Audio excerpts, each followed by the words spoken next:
Baik, Assalamualaikum warahmatullahi wabarakatuh. Perkenalkan, nama saya Rizky dengan NIM 2411157. Nah, di sini saya akan membahas tentang 3 kasus dalam fikih muamalah yang yaitu mata kuliah yang diampu oleh Bapak Muhammad Insan Jauhari MPD.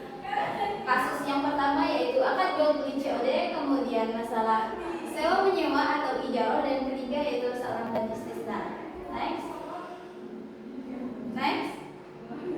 Nah, teman-teman, fenomena COD ini berkembang pesat di era sosial commerce Indonesia. Platform seperti TikTok Shop, Tokopedia, Shopee, mereka menjadikan COD ini sebagai metode pembayaran yang utama karena banyak diminati masyarakat karena kemudahan dan kepercayaannya. Kemudian pemerintah merespon fenomena ini melalui Peraturan Menteri Kominfo Nomor 8 Tahun 2025 tentang layanan pos komersial Pasal 24 yang mengatur mekanisme pengiriman dan pembayaran COD secara resmi. Nah, regulasi ini menjadi landasan hukum positif yang beriringan dengan kajian fikih muamalah dalam menilai keabsahan transaksi COD di era digital. Next. Nah, di sini evaluasilah keabsahan akad jual beli COD dari sudut pandang rukun dan syarat jual beli, khususnya mengenai penyerahan barang atau taslim al-mabi. Nah, di sini rukun dan syarat jual beli. Nah, rukun jual beli itu menurut mazhab Hanafi itu ialah ijab dan qabul. Sedangkan menurut jumhur ulama itu ialah para pihak penjual dan pembeli, kemudian ada silot, ijab dan qabul, kemudian objek akad dan harga. Nah, syarat sahnya itu ialah pihak cakap hukum. Maksudnya di sini ialah penjual dan pembeli harus cakap hukum dan berakal, terus sama-sama menyepakati barang yang ingin dijual dan diterima. Kemudian ada barang halal dan jelas. Barang itu harus halal, bermanfaat dan jelas untuk menghindari gharar. Kemudian penyerahan barangnya itu secara COD diperlakukan sebagai jual beli biasa dengan interaksi langsung. Nah, akad dianggap sah saat terjadi serah terima barang dan pembayaran di tempat yang disepakati. Nah, misalnya saya membeli paket. Nah, kemudian COD, nanti ada kurir yang mengantarkan kepada saya. Nah, saya terima paket tersebut. Nah, jadi akad tersebut telah sah. Next. Nah, di sini analisislah dengan teori tiar syarat atau tiar ru'yah dalam kitab fikih klasik. Nah, di sini ada tiar ru'yah. Tiar ru'yah itu ialah hak pembeli untuk membatalkan atau melanjutkan akad setelah melihat dan memeriksa kondisi barang secara langsung. Nah, dalam transaksi COD, hak ini berlaku saat paket diterima dan barang diperiksa oleh pembeli. Nah, kalau COD itu kan cek dulu. Jadi, kalau pembeli itu telah menerima paket, maka ia harus mengecek dulu pesanan yang telah diterima. Kemudian, tiar syarat itu ialah hak pembeli dalam jangka waktu tertentu yang disepakati untuk membatalkan transaksi atau bayar dulu baru buka paket itu tidak merusak keabsahan akad selama mekanisme retur dan hiar tetap tersedia bagi konsumen. Nah, di sini bayar dulu baru buka paket itu tidak merusak keabsahan, justru itu membantu para penjual. Next. Nah, di sini itu ada kesimpulan dari masalah tadi. COD itu sah menurut hukum Islam apabila memenuhi rukun dan syarat jual beli. Nah, adanya para pihak yang cakap hukum, kemudian silot atau ijab qabul, objek yang halal dan jelas, serta harga yang disepakati. Terus mekanisme retur dan hiar secara efektif melindungi hak-hak konsumen maupun penjual dalam transaksi COD sehingga tidak menimbulkan kerugian antar sepihak. Kemudian yang ketiga itu COD itu merupakan solusi bagi para transaksi yang relevan komersial komerse selama pelaksanaannya sesuai dengan prinsip-prinsip syariah dan regulasi yang berlaku seperti Pemerintahan Menteri Kominfo nomor 8 tahun 2025. Next. Nah, kemudian soal yang kedua yaitu sewa menyewa atau akad ijarah. Nah, apa sih akad ijarah itu? Nah, akad ijarah itu ialah akad pemindahan hak guna atau manfaat atas suatu barang atau jasa dalam waktu tertentu dengan pembayaran atau upah sewa tanpa disertai pemindahan kepemilikan atas barang tersebut. Nah, akad ijarah muntahiyah bit tamlik atau IMBT merupakan bentuk ijarah yang diakhiri dengan janji pemindahan kepemilikan kepada penyewa, baik melalui hibah maupun jual beli di akhir masa sewa. Nah, akad ini banyak diterapkan dalam pembiayaan syariah modern termasuk di perbankan syariah Indonesia. Next. Nah, siapa sih yang bertanggung jawab atas kerusakan struktural atau asasi pada barang sewaan? Nah, di sini kerusakan struktural atau fondasi atau rumah seperti dinding utama itu menjadi tanggung jawab penuh mujir atau pemilik. Nah, pemilik tadi kan adalah bank. Nah, pemilik wajib memastikan objek sewa layak digunakan sesuai dengan tujuan akad. Jadi pemilik kan punya misalnya sebuah gedung. Nah, jika pemilik itu ingin menyewakan kepada orang lain, maka pemilik itu harus benar-benar memastikan bahwa objek sewa itu layak digunakan sesuai dengan akad. Kemudian resiko dan keuntungan sejalan dalam kaidah fikih sebagaimana yaitu al-ghurmu bil ghun, yang berarti itu resiko harus sejalan dengan keuntungan. Nah, gharar itu terjadi jika tanggung jawabnya tidak jelas. Kerusakan operasional menjadi tanggung jawab mustajir atau penyewa. Nah, di sini bisa penyewa mengganti kerusakan apabila mereka lalai dan tidak bisa merawat apa yang telah disewakan oleh pemilik. Next. Nah, dalil dan fatwa ijarah. Sebagaimana dalam Quran surah At-Tolak ayat 6 yang berbunyi A'udzubillahi minasyaitonirrajim Bismillahirrahmanirrahim. Fa in adana fa'atuhunna wa ujurahunna. Nah, yang berarti maka berilah kepada kemudian apabila mereka menyusukan anak-anakmu, maka berikanlah imbalan kepada mereka. Nah, seperti ini, maka berikanlah kepada mereka upahnya. Nah, ayat ini menjadi landasan bahwa imbalan atas manfaat atau ujur itu dalam akad ijarah adalah sah dan wajib dipenuhi bagi penyewa. Kemudian kaidah fikihnya itu al-ghurmu bil ghunm. Nah, yang tadi yaitu sudah yang saya sebutkan.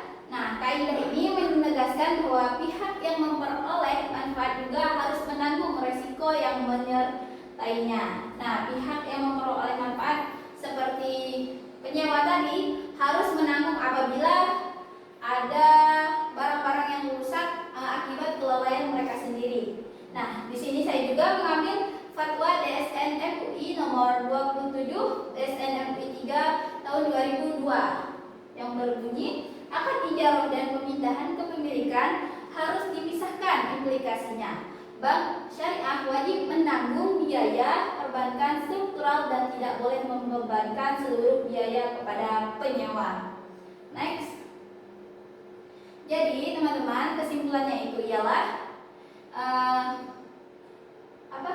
bank tadi wajib menanggung biaya struktural. Kemudian klausul yang bertentangan dengan prinsip syariah yang membebankan seluruh biaya pemeliharaan kepada penyewa atau mustajir bertentangan dengan prinsip syariah karena risiko dan keuntungannya harus berjalan seiringan sebagaimana kaidah fikih tadi. Kemudian pentingnya kejelasan dan tanggung jawab. Kejelasan pembagian tanggung jawab antara mukjir dan mustajir itu sangat penting untuk menghindari gharar atau ketidakpastian dan menjaga keabsahan akad ijarah sesuai dengan Fatwa MUI nomor 27 tahun 2002. Next, nah di sini yaitu soal yang ketiga tentang jual beli salam dan istisna paralel. Nah, di sini jelaskan perbedaan mendasar antara kedua akad tersebut terkait metode pembayaran dan penyerahan barang. Nah, di sini ada akad salam dan istisna paralel. Nah, pada akad salam pembayarannya itu tunai harus penuh di awal atau kontan. Kemudian objeknya barangnya itu harus dapat diukur atau lazim di pasaran. Kemudian waktu dan tempat penyerahannya itu harus wajib ditentukan. Misalnya waktu dan tempat penyerahan itu langsung pada akad tersebut. Kemudian tidak dapat dibatalkan secara sepihak setelah akad yang disepakati. Nah, misalnya saya ingin membeli ini dengan pihak yang lain, kemudian pihak yang lain tidak dapat membatalkan secara sepihak karena akad tersebut telah kami sepakati secara berdua. Kemudian akad istisna. Nah, akad istisna ini pembayarannya lebih fleksibel, bisa di awal, bisa di tengah, dan bisa di akhir ataupun bisa secara bertahap. Nah, kemudian objek atau barangnya manufaktur atau belum ada dibuat khusus, kayak seperti pre-order. Nah, kemudian waktu dan tempat penyerahannya lebih fleksibel, dapat dibatalkan sebelum proses produksi dimulai. Nah, apabila misalnya saya ingin membeli baju di butik ini, nah tapi butik tersebut belum selesai memproses baju yang ingin saya beli tadi, maka boleh dibatalkan. Next. Terus ada syarat sah mabi. Nah, mabi ini adalah objek jual beli dalam akad salam dan istisna. Nah, syarat sah mabi salam yaitu ialah sifat barangnya harus jelas dan terstruktur. Nah, kadar jumlahnya itu takaran harus jelas, waktu dan tempat penyerahannya harus ditentukan di mana dan kapan. Kemudian barangnya itu lazim tersedia di pasaran dan pembayaran tunai penuh di awal saat akad. Dia tidak boleh dicicil, dia harus kontan pada saat itu juga. Kemudian syarat sah mabi istisna, sifat barang dirinci dan dapat diukur. Nah, misalkan saya ingin membeli baju, nah saya ingin modelnya seperti ini, terus bahannya seperti ini, kan barang dapat dirinci dan dapat diukur. Kemudian objek merupakan hasil produksi baru, waktu dan tempat penyerahannya fleksibel, bisa di mana. Kemudian persamaannya itu ialah wajib jelas sifat dan kadar untuk menghindari gharar dalam transaksi. Next. Nah, keabsahan istisna paralel. Istisna paralel ini diperbolehkan dalam fikih muamalah selama penjual tetap bertanggung jawab penuh atas kualitas dan ketetapan waktu produksi kepada pembeli pertama. Hubungan kontrak antara penjual dan subkontraktor bersifat terpisah dan tidak boleh mengurangi hak pembeli awal. Kemudian istisna paralel ini tidak menimbulkan gharar atau ketidakpastian apabila spesifikasi barang, waktu penyerahan, dan tanggung jawab itu masing-masing pihak dinyatakan secara jelas dan terperinci dalam akad. Nah, pentingnya kejelasan tanggung jawab, kualitas, dan waktu produksi menjadi syarat utama agar akad istisna paralel secara sah syariah dan tidak merugikan salah satu pihak. Next. Nah, contoh implementasi. Nah, akad salam itu diterapkan dalam transaksi komoditas pertanian, di mana pembeli membayar penuh di awal, kemudian petani menyerahkan hasil panen tersebut sesuai spesifikasi dan pada waktu yang sudah ditentukan. Nah, akad istisna itu digunakan dalam industri manufaktur seperti pemesanan furnitur, bangunan, atau produksi kerajinan yang dibuat sesuai dengan pesanan pembayaran fleksibel, seperti kita memesan meja, baju-baju, seperti banyak baju di butik-butik. Nah, penerapan salam dan istisna dalam transaksi syariah mencerminkan fleksibel fikih muamalah dalam mendukung kegiatan ekonomi produktif. Next. Jadi, kesimpulan akad salam dan istisna itu, salam dan istisna merupakan akad yang saling melengkapi dalam memenuhi kebutuhan transaksi ekonomi Islam. Keduanya hadir sebagai solusi atas kebutuhan yang berbeda, namun tetap berlandaskan prinsip keadilan dan kejelasan. Nah, salam dan istisna itu sebagai akad syariat yang melengkapi dalam ekosistem muamalah modern. Kejelasan spesifikasi barang seperti sifat, kadar, waktu, dan tempat adalah kunci untuk menghindari ketidakjelasan dalam akad. Nah, fleksibel istisna dalam hal pembayaran bertahap dan waktu penyerahan menjadikan instrumen yang sangat relevan untuk mendukung sektor produksi dan manufaktur syariah. Next. Nah, next, ini sebelum ini adalah referensi yang saya ambil.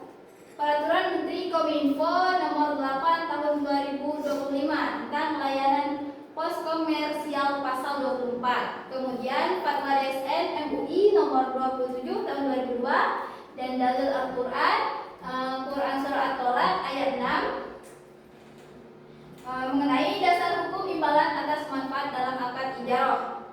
Jurnalnya itu Jurnal Fikih Muamalah Akad dari COD dalam perspektif hukum Islam, Jurnal Ekonomi Syariah Implementasi Akad Salam dan Istisna dalam Perbankan Syariah, dan Jurnal Hukum Islam Prinsip Gharar dan Khiyar dalam Transaksi Modern. Selain itu, sebenarnya masih banyak referensi yang saya ambil, tetapi saya mengambil yang penting-penting saja di sini. Next. Nah, terima kasih. Mungkin hanya itu yang bisa saya sampaikan. Kurang dan lebihnya saya mohon maaf. Mungkin saya banyak kurangnya, dan saya ucapkan terima kasih. Wassalamualaikum warahmatullahi wabarakatuh.